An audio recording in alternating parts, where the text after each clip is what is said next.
In a quiet village nestled beside a deep forest, lived a gentle boy named Liam. He had lost his parents when he was very young and now stayed with his kind but frail grandmother in a small, worn cottage. Though life wasn't easy, Liam remained cheerful, always finding joy in little things and showing kindness to everyone he met.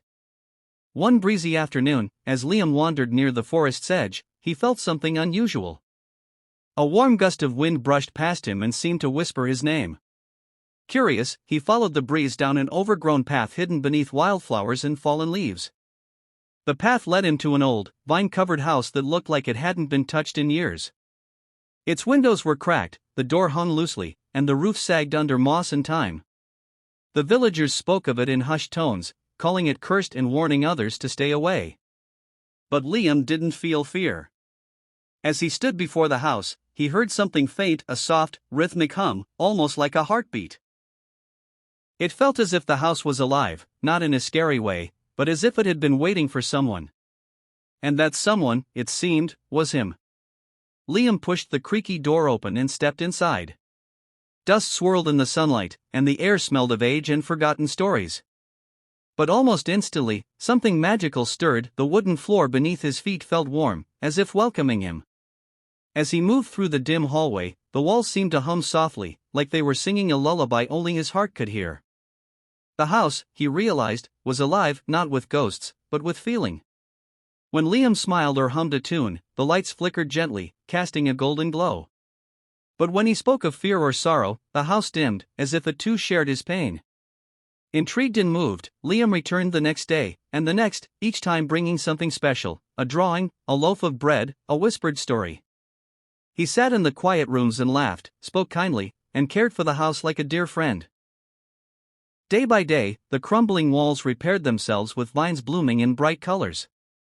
The air grew sweeter, the rooms warmer.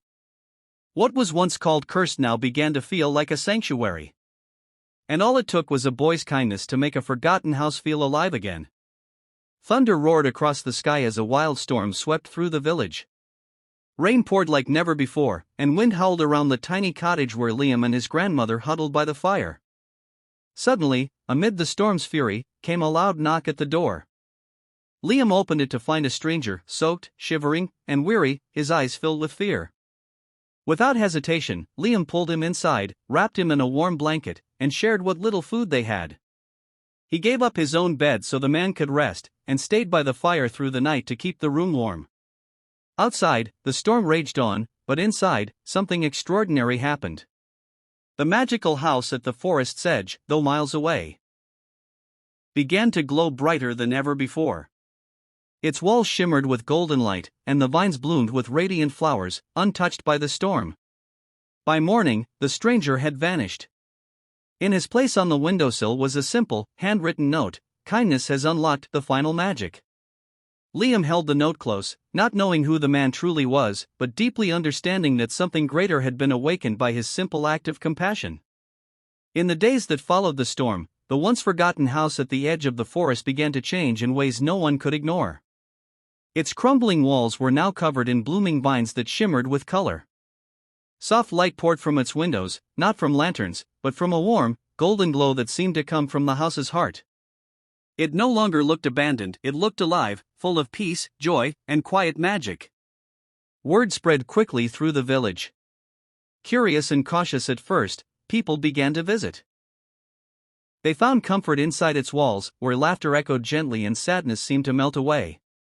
Children played in the flower-lined halls, elders shared stories by the fireplace, and strangers became friends over simple meals. The house welcomed all, glowing brightest when kindness filled its rooms. The villagers, once wary and divided, slowly began to change. They helped one another more, smiled more, and listened more. All because of what Liam had shown them: the true magic wasn't in spells or secrets, but in the courage to be kind, even when no one is watching. The house had simply given back what it had received: love, freely given and shared.